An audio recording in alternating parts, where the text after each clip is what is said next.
Brilliance Audio presents The Mixtape by Brittainy Cherry, performed by Jordan Cobb and James Shippey.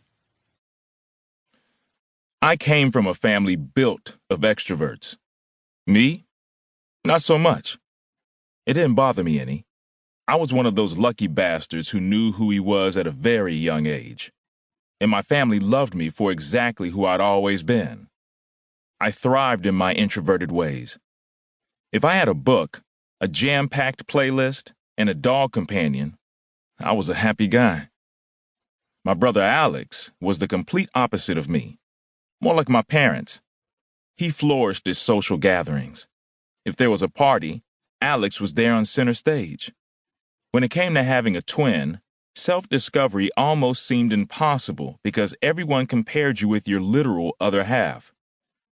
Yet I never really struggled with that when Alex was involved. Even though we were best friends, we were extremely different in a million ways. While he was the extrovert at gatherings, I was the observer.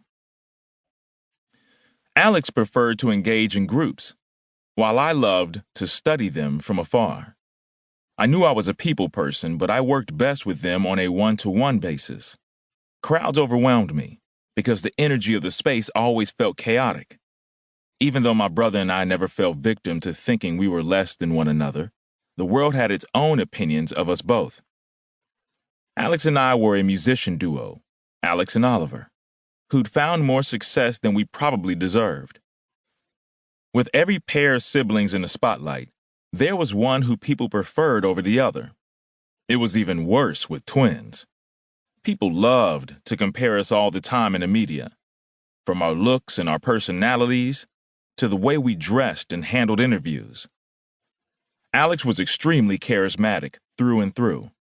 He could meet a stranger in the subway station, and after 5 minutes they were seemingly the best of friends. Me, on the other hand, I took my time getting to know a person.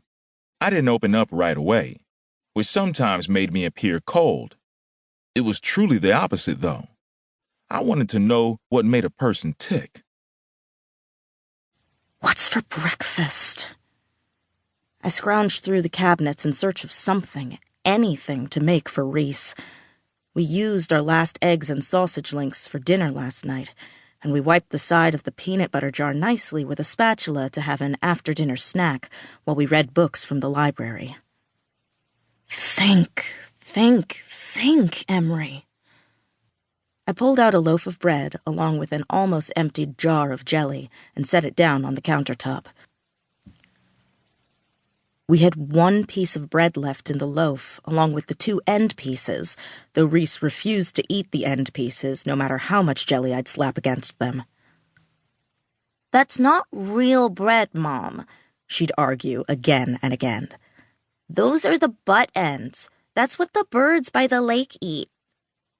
Though she had a point, she didn't have much of a choice that morning. I had only $12.45 in my bank account, and payday wasn't until tomorrow. Half that money would go toward rent, while I'd use the other half for budget-friendly meals.